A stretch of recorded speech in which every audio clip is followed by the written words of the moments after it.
ಒಂದು ಪ್ರಕರಣ ಸಿಕ್ಕಾಪಟ್ಟೆ ಚರ್ಚಿತವಾಗಿತ್ತು. ಅದುವೇ ಬಿಜೆಪಿಯ ಮುಖಂಡ ಮಾಜಿ ಜಿಲ್ಲಾ ಪಂಚಾಯತಿನ ಸದಸ್ಯ ಯೋಗೇಶ್ ಗೌಡ ಕೊಲೆ ಪ್ರಕರಣ. ಸದ್ಯ ಈ ಕೇಸ್ನಲ್ಲಿ ಮಾಜಿ ಸಚಿವ ಜೊತೆಲಿ ಶಾಸಕರೂ ಆಗಿದ್ದಂತಹ ವಿನಯ್ ಕುಲಕರ್ಣಿ ಅವರಿಗೆ ಒಂದು ದೊಡ್ಡ ಮಟ್ಟದ ರಿಲೀಫ್ ಇವತ್ತಿನ ಮಟ್ಟಿಗೆ ಸಿಕ್ಕಿದೆ. ಜಾಮೀನು ಮಂಜೂರು ಮಾಡಿ ಆದೇಶವನ್ನ ಹೊರಡಿಸಿದೆ ಹೈಕೋರ್ಟಿನ ವಿಭಾಗೀಯ ಪೀಠ. ಜೀವಾವಧಿ ಶಿಕ್ಷೆಯನ್ನ ಕೂಡ ಈಗ ಅಮಾನತ್ನಲ್ಲಿಟ್ಟಿದೆ. ಇದಕ್ಕೆ ಸಂಬಂಧಪಟ್ಟಂತೆ ವಿನಯ್ ಕುಲಕರ್ಣಿ ಅವರ ಪರ ವಕೀಲರು ಏನೇನಾಯ್ತು ಅನ್ನೋದ್ರ ಬಗ್ಗೆ ಎಕ್ಸ್ಪ್ಲೈನ್ ಮಾಡಿದ್ದಾರೆ, ನೋಡ್ಕೊಂಡ್ ಬರೋಣ.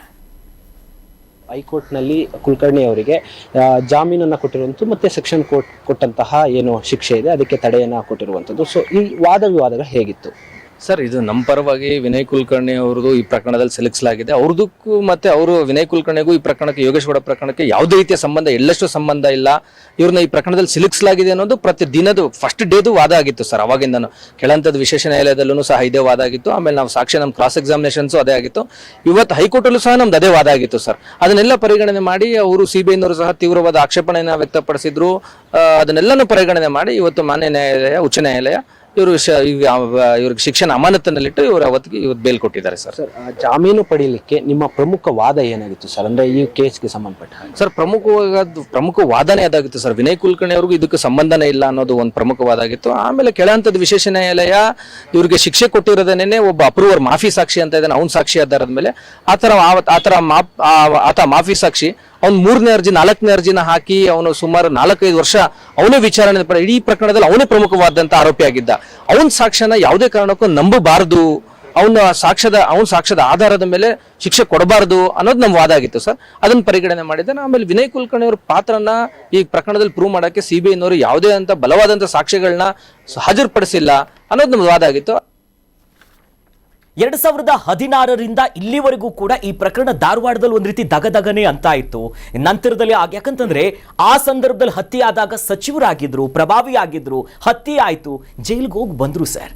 ಬಟ್ ಈಗ ಅವ್ರ ಪಾತ್ರವೇ ಇಲ್ಲ ಅನ್ನೋ ನಿಟ್ಟಿನಲ್ಲಿ ವಾದ ಆಗ್ತಿದೆ. ಬಹಳ ಟ್ವಿಸ್ಟ್ ಮೇಲೆ ಟ್ವಿಸ್ಟ್ ತಗೊಳ್ತಿದೆ ಈ ಕೇಸ್. ಮಾತ್ರ ಇದು ಬರೀ ಧಾರವಾಡಕ್ಕೆ ಮಾತ್ರ ಸೀಮಿತ ಆಗಿರಲಿಲ್ಲ.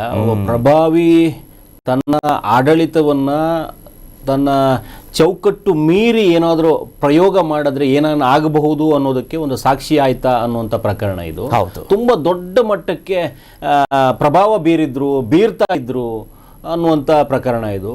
ಆದರೆ ಜನಪ್ರತಿನಿಧಿಗಳ ವಿಶೇಷ ನ್ಯಾಯಾಲಯ ತುಂಬ ದೊಡ್ಡ ಮಟ್ಟದ ಶಿಕ್ಷೆ ಪ್ರಮಾಣ ಕೊಡ್ತು, ಜೀವಾವಧಿ ಶಿಕ್ಷೆಯನ್ನು ಕೊಡ್ತು, 16 ಜನಕ್ಕೂ ಸೇರಿ ಕೊಟ್ಟಿರುವಂಥದ್ದು. ಅಂಥ ಸಂದರ್ಭಕ್ಕೆ ಎಲ್ಲರಿಗೂ ಒಂದು ಪಾಠ ಆಯ್ತಲ್ಲ ಇದು ಅನ್ನುವಂಥದ್ದು ಬಂತು. ಅರೆ, ರಾಜಕೀಯದಲ್ಲಿ ನಮ್ಮ ದರ್ಪ, ದೌರ್ಜನ್ಯ ಇನ್ನೊಂದು ಮಾಡಿನೂ ಕೂಡ ನಾವು ನಿಲ್ಲಬಹುದು ಅಂತ ಏನಾದರೂ ಮೀಸೆ ತಿರುಗುತ್ತಿದ್ದವರಿಗೆ, ಇಲ್ಲಪ್ಪ ನಿಮಗೊಂದು ಕಾನೂನು ಅಂತ ಇರುತ್ತೆ, ಅದರ ಅಡಿಯಲ್ಲೇ ನೀವು ಬರೋದು, ನೀವೇನು ಅತೀತರಲ್ಲ ಅನ್ನುವಂಥದ್ದು ಒಂದು ಕೊಟ್ರಲ್ಲ ಅಂತ ಬಂದಿತ್ತು.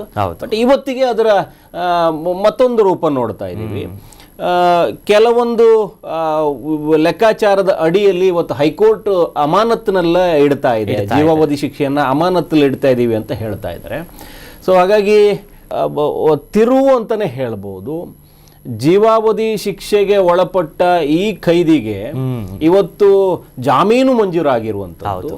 ಇದರ ಬಗ್ಗೆ 2022ರಿಂದ 2025ರವರೆಗೂ ಕೇಂದ್ರದಿಂದ ವಿನಯ್ ಕುಲಕರ್ಣಿಯ ವಿರುದ್ಧವಾಗಿ ವಾದ ಮಂಡಿಸಿ ಸರ್ಕಾರದ ಪರವಾಗಿ ವಾದ ಮಾಡದಂಥವರು ಮಿತ್ತಳಿಕೆ ಗಂಗಾಧರ್ ಶೆಟ್ಟರು, ಹಿರಿಯ ವಕೀಲರು ನಮ್ಮ ಜೊತೆಗಿದ್ದಾರೆ. ಸರ್ ನಮಸ್ತೆ. ನಮಸ್ತೆ ಸರ್.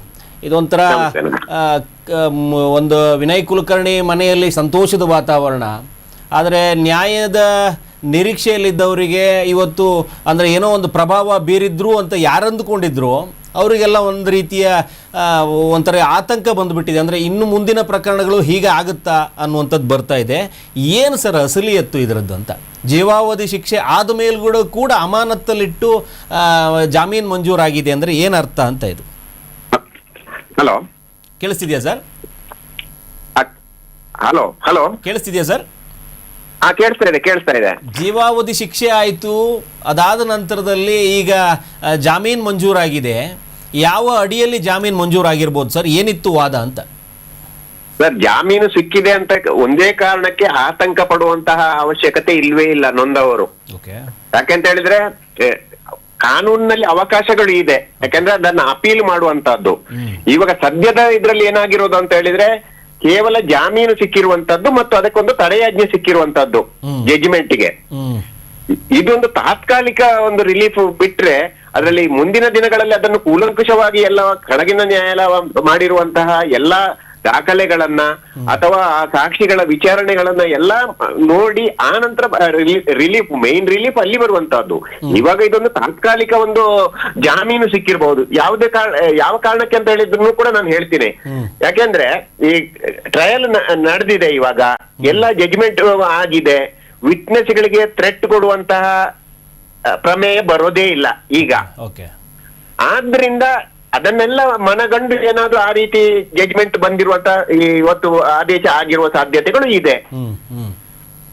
ವಿಟ್ನೆಸ್ಗಳಿಗೆ ಥ್ರೆಟ್ ಇರೋದಿಲ್ಲ ಇನ್ನು. ಬಟ್ ಆದ್ರೂ ಕೂಡ ಇನ್ನು ಬೇರೆ ಇವರ ವಿನಯ್ ಕುಲಕರ್ಣಿ ಅವರ ಮೇಲೆ ಮತ್ತು ಇನ್ನಿತರ ಕೆಲವು ಆರೋಪಿಗಳ ಮೇಲೆ ಇನ್ನೊಂದು 195A ಒಂದು ಕೇಸು ಕೂಡ ನಡೀತಾ ಇದೆ. ಏನ್ ಸರ್ ಹಂಗಂದ್ರೆ? ಅದಂದ್ರೆ ವಿಟ್ನೆಸ್ಗಳಿಗೆ ಥ್ರೆಟ್ ಕೊಟ್ಟಿರುವ ಬಗ್ಗೆ ಇನ್ನೊಂದು ಕೇಸು ರಿಜಿಸ್ಟರ್ ಆಗಿರುತ್ತೆ. ಅದು ಇತ್ತೀಚೆಗೆ ಒಮ್ಮೆ ಅಲ್ಲಿ ಕ್ವಾಶ್ ಆಯ್ತು, ಆ ನಂತರ ಸುಪ್ರೀಂ ಕೋರ್ಟ್ ಡೈರೆಕ್ಷನ್ ಆಗ್ಬಿಟ್ಟು ವಾಪಸ್ ರಿಓಪನ್ ಆಗಿ ಇವಾಗ ಅದನ್ನ ಸೆಷನ್ಸ್ ಕೋರ್ಟ್ಗೆ ಅಧಿಕಾರ ಇಲ್ಲ, ಅದು ಮ್ಯಾಜಿಸ್ಟ್ರೇಟ್ ಕೋರ್ಟ್ಗೆ ಅಧಿಕಾರ ಇದೆ ಅಂತೇಳಿ ಅದು ಪೆಂಡಿಂಗ್ ಇದೆ ಇವಾಗ್ಲೂ. ಆದ್ರೆ ಇವತ್ತು ಬೇಲು ಆಯ್ತು ಅಂತ ಹೇಳಿ ವಿನಯ್ ಕುಲಕರ್ಣಿ ಅವರಿಗೆ ಧಾರವಾಡಕ್ಕೆ ಹೋಗುವಂತ ಅವಕಾಶಗಳು ಇಲ್ಲ. ಇದ್ರಲ್ಲಿ ಇರಬಹುದು, ಆದ್ರೆ ಇನ್ನೊಂದು ಕೇಸ್ ಇರೋದ್ರಿಂದ ಅಲ್ಲಿ ಧಾರವಾಡಕ್ಕೆ ಹೋಗುವಂತ ಅವಕಾಶಗಳು ಇಲ್ಲ. ಅಲ್ಲಿ ಹೋಗ್ಬೇಕಂತ ಹೇಳಿದ್ರೆ ಅಲ್ಲಿ 195A ವಿಟ್ನೆಸ್ಗಳಿಗೆ ಥ್ರೆಟ್ ಕೊಟ್ಟಿರುವಂತ ಆ ಕೇಸಲ್ಲಿ ಏನಾದ್ರೂ ಅದರಲ್ಲಿ ಜಾಮೀನು ಆಗಿದೆ, ಬೇಲ್ ಆಗಿದೆ, ಆದ್ರೆ ವಾಪಸ್ ಅಲ್ಲಿ ಹೋಗುವಂತದ್ದಕ್ಕೊಂದು ಕಂಡೀಷನ್ ಇದೆ, ಧಾರವಾಡಕ್ಕೆ ಹೋಗಬಾರ್ದು ಅಂತ ಹೇಳಿ. ಇದ್ರಲ್ಲಿ ಇವಾಗ ಆ ಕಂಡೀಷನ್ಸ್ಗಳು ಹೋಯ್ತು ಅಂತ ಹೇಳಿದ್ರು ಕೂಡ ಅಲ್ಲಿ ಇದ್ದೇ ಇದೆ. ಅದಕ್ಕೋಸ್ಕರ ಧಾರವಾಡಕ್ಕೆ ಹೋಗುವಂತಹ ಪ್ರಮೇಯ ಬರಲ್ಲ ಅವರಿಗೆ. ಅದಕ್ಕೊಂದು ಬೇರೆ ರಿಲೀಫ್ ತಗೊಂಡೇ ಆಗ್ಬೇಕಾಗುತ್ತೆ. ಈ ಆದೇಶದಿಂದ ಧಾರವಾಡಕ್ಕೆ ಹೋಗ್ಬೋದು, ಇದ್ರಲ್ಲಿ ಹೋಗ್ಬೋದು, ಆದ್ರೆ ಇನ್ನೊಂದು ಕೇಸ್ ಇದ್ದಿದ್ರಿಂದ ಧಾರವಾಡಕ್ಕೆ ಹೋಗುವ ಅವಕಾಶಗಳು ಇಲ್ಲ. ಇಲ್ಲೋ ಇವತ್ತೊಬ್ರು ವಕೀಲರು ಮಾತಾಡ್ತಿದ್ರು, ಸುನಿಲ್ ಅಂತೇಳಿ ಅಡ್ವೊಕೇಟ್, ಅವ್ರು ಹೇಳ್ತಾ ಇದ್ರು ಈ ಮಾಫಿ ಸಾಕ್ಷಿಯಾಗಿ ಯಾರನ್ನ ಇವರು ಮಾಡಿದಾರೋ ಅವರು A1 ಆರೋಪಿ ಆಗಿರೋದ್ರಿಂದ ಅವರ ಸಾಕ್ಷಿಯನ್ನ ಇದಕ್ಕೆ ಪರಿಗಣಿಸಲು ಆಗೋದಿಲ್ಲ ಅನ್ನುವಂತ ನಿಟ್ಟಲ್ಲಿ ವಾದ ಮುಂದಿಟ್ವಿ ಅಂತ ಹೇಳ್ತಾ ಇದ್ದಾರೆ. ಇದು ಯಾವ ಆಧಾರದಲ್ಲಿ ಈ ವಾದ ಇತ್ತು ಅಂತ? ಸರ್, ನಾನು ಆ ವಾದವನ್ನ ಪೂರ್ತಿಯಾಗಿ ಕೇಳಿಲ್ಲ, ಆದ್ರೆ ಅವಾಗ ಆದೇಶದ ಪ್ರತಿಯನ್ನು ಕಂಪ್ಲೀಟ್ ನಾನು ನೋಡಿಲ್ಲ ಇನ್ನೂನು. ಆದ್ರೆ ಅಪ್ರೂವರ್ ಎವಿಡೆನ್ಸ್ ಒಬ್ಬರದ್ದೇ ಅಲ್ಲ, ಮಾಪಿ ಸಾಕ್ಷಿ ಬಸವರಾಜ ಮುತ್ತಗಿ ಅವರೊಂದು ಸ್ವಲ್ಪ ಸಪೋರ್ಟಿಂಗ್ ಎವಿಡೆನ್ಸ್ ಆಗಿದ್ರು ಕೂಡ ಐ ವಿಟ್ನೆಸ್ಗಳು, ಆ ಇನ್ಸಿಡೆಂಟ್ಗೆ ಐ ವಿಟ್ನೆಸ್ಗಳು ಇದ್ದಾರೆ. ಮತ್ತೆ ಮುಖ್ಯವಾಗಿ ವಿನಯ್ ಕುಲಕರ್ಣಿ ಅವರು ಅವರೇ ಹೋಗಿ ಸ್ವತಃ ಕೊಲೆ ಮಾಡಿದ್ದು ಅಂತ ಅಲ್ಲ ಕೇಸು, ಸಂಚು ನಡೆಸಿದ್ರು. ಆ ಸಂಚಿನ ಬಗ್ಗೆ ಸರ್ಕಮ್ಸ್ಟಾನ್ಷಿಯಲ್ ಎವಿಡೆನ್ಸ್ಗಳು ಇರುವಂತದ್ದು, ಅದನ್ನೆಲ್ಲ ಇವಾಗ ಅಬ್ಸರ್ವೇಷನ್ ಯಾವ ರೀತಿ ಆಗಿದೆ ಅಂತ ಗೊತ್ತಿಲ್ಲ. ಈ ಮೇನ್ ಇವಾಗ ಏನಿದ್ರು ಕೂಡ ಆ ಸಂಚಿನಲ್ಲಿ ಏನು ಸಂಚಿನ ಬಗ್ಗೆ ಎವಿಡೆನ್ಸ್, ಅಪ್ರಿಸಿಯೇಷನ್ ಆಫ್ ಎವಿಡೆನ್ಸ್ ಅಂತ ಇದೆ.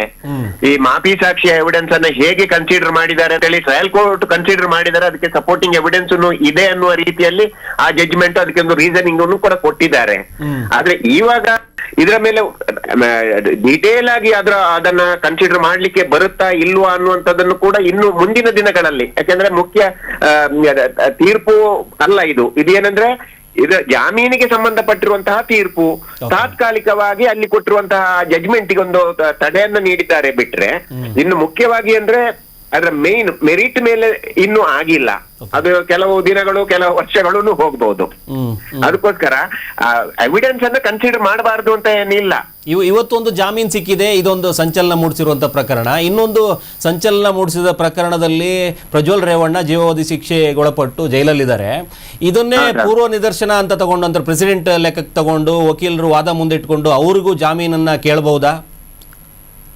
ಸರ್, ಅದರಲ್ಲೂ ಕೂಡ ನಾನು ಅದ್ರ ಬಗ್ಗೆ ಯಾವ ಬಗ್ಗೆನೂ ಡಿಸ್ಕಷನ್ ಜಾಸ್ತಿ ಮಾಡ್ಲಿಕ್ಕೆ ಹೋಗಲ್ಲ. ಯಾಕಂದ್ರೆ ಪ್ರಜ್ವಲ್ ರೇವಣ್ಣ ಅವರ ಕೇಸಲ್ಲಿ ಏನಾಗಿದೆ ಅಂತ ಹೇಳಿದ್ರೆ ಥ್ರೂ ಔಟ್ ಹಿಸ್ ಲೈಫ್ ಅಂತ ಒಂದು ಕೊಟ್ಟಿದ್ದಾರೆ, ಹೌದಾ? ಇಲ್ಲಿ ಲೈಫ್ ಅಂತ ಕೊಟ್ಟಿರೋದ್ರಿಂದ ಅದರಲ್ಲಿ ಕೊಟ್ಟಿದ್ದಾರೆ, ಇದನ್ನು ಕೊಟ್ಟಿದ್ದಾರೆ ಅನ್ನುವಂಥದ್ದು ಇದನ್ನ ಮಾಡ್ಲಿಕ್ಕೆ ಬರೋದೇ ಇಲ್ಲ. ಯಾವ ಕೇಸಲ್ಲ ಪ್ರೆಸಿಡೆಂಟ್ ಅಂತ ಮಾಡ್ಲಿಕ್ಕೆ ಆಗಲ್ಲ. ಒಂದು ಕೇಸಿಗೂ ಇನ್ನೊಂದು ಕೇಸಿಗೂ ಬಹಳ ವ್ಯತ್ಯಾಸಗಳು ಇರುತ್ತೆ. ಇಲ್ಲಿ ವಿನಯ್ ಕುಲಕರ್ಣಿಯ ಕೇಸ್ಗಳಲ್ಲೂ ಕೂಡ ಧಾರವಾಡದಲ್ಲಿ ಹಾಕಿರುವಂತಹ ಒಂದು ಚಾರ್ಜ್ ಶೀಟು, CBI ಅವರದೊಂದು ಚಾರ್ಜ್ ಶೀಟು, ಮಧ್ಯದಲ್ಲಿ ವಿಟ್ನೆಸ್ ಥ್ರೆಟನಿಂಗ್, ಆ ಎಲ್ಲಾ ವಿಚಾರಗಳು ಇರುತ್ತೆ. ಆದ್ರೆ ಅಲ್ಲಿ ಒಂದು ಪ್ರಜ್ವಲ್ ರೇವಣ್ಣ ಅವರ ಪ್ರಕರಣದಲ್ಲಿ ಬೇರೆನೆ ಇದೆ. ಯಾಕಂದ್ರೆ ಥ್ರೂ ಔಟ್ ಲೈಫ್ ಅಂತ ಕೊಟ್ಟಿರೋದ್ರಿಂದ ಅದನ್ನೇ ಕೊಟ್ಟಿದ್ದಾರೆ ವಾದ ಮಾಡಬಹುದು, ವಾದ ಮಾಡಬಾರ್ದು ಇಲ್ಲ ಅಂತ ಇಲ್ಲ. ಆದ್ರೆ ಅದನ್ನ ಕನ್ಸಿಡರ್ ಮಾಡುವಂತದ್ದು ಜಡ್ಜಿಗಳ ವಿವೇಚನೆಗೆ ಬಿಟ್ಟಿರುವಂತದ್ದು, ನ್ಯಾಯಮೂರ್ತಿಗಳ ವಿವೇಚನೆಗಳಿಗೆ ಬಿಟ್ಟಿರುವಂತದ್ದು. ನಮಸ್ಕಾರ ಸರ್. ಧನ್ಯವಾದ. ನಮಸ್ಕಾರ ಸರ್. ನಮಸ್ಕಾರ. ಅಂದರೆ ಅವ್ರು ಹೇಳ್ತಾ ಇರೋದೇನು ಅಂತಂದರೆ ಈ ಪ್ರಜ್ವಲ್ ರೇವಣ್ಣ ಕಾನ್ಸೆಪ್ಟ್ ಯಾಕಂದರೆ ಸಾರ್ವಜನಿಕವಾಗಿ ಚರ್ಚೆ ಆಗ್ತದೆ, ನಾವು ಕೂಡ ನೋಡ್ತಾ ಇದ್ದೀವಿ. ಅಂದರೆ ವಿನಯ್ ಕುಲಕರ್ಣಿಗೆ ಜಾಮೀನು ಕೊಟ್ಟಿದ್ದಾರೆ, ಸೇಮ್ ಜೀವಾವಧಿ ಶಿಕ್ಷೆ, ಇವರು ಕೂಡ ಜೀವಾವಧಿ ಶಿಕ್ಷೆಯಲ್ಲೇ ಇದ್ದಾರಲ್ಲ, ಅವರಿಗೂ ಕೂಡ ಜಾಮೀನು ಮಂಜೂರು ಆಗ್ಬೋದಾ ಅಂತ ಇತ್ತು. ಜೀವಾವಧಿಯಲ್ಲೇ ಕೂಡ ಕೊನೆ ಉಸಿರಿರುವವರೆಗೂ ಜೀವಾವಧಿ ಶಿಕ್ಷೆ ಅನ್ನುವಂಥದ್ದನ್ನ ಆದೇಶ ಮಾಡಿರುವಂಥದ್ದು, ತೀರ್ಪು ಕೊಟ್ಟಿರುವಂಥದ್ದು ಪ್ರಜ್ವಲ್ ರೇವಣ್ಣಗೆ. ಇನ್ನೊಂದು ಅದರ ಸ್ವರೂಪ ಮತ್ತು ಸ್ವಭಾವ ಬೇರೆ ಇದೆ. ಹಾಗಾಗಿ ಪ್ರಜ್ವಲ್ ರೇವಣ್ಣ ಕೇಸ್ಗೆ ಜಾಮೀನು ಕೇಳೋದ್ರಲ್ಲಿ ಇದು ಒಂದು ಅಡಿಗಲ್ಲಾಗಬಹುದೇ ವಿನ ಇದೇ ಆಧಾರದಲ್ಲಿ ಜಾಮೀನು ಕೊಡಿ ಅಂತ ಪೂರ್ತಿ ಪ್ರಮಾಣದಲ್ಲಿ ಕೇಳೋದಕ್ಕೆ ಆಗೋದಿಲ್ಲ ಅಂತ ಅವ್ರು ಹೇಳ್ತಾ ಇದ್ದಾರೆ.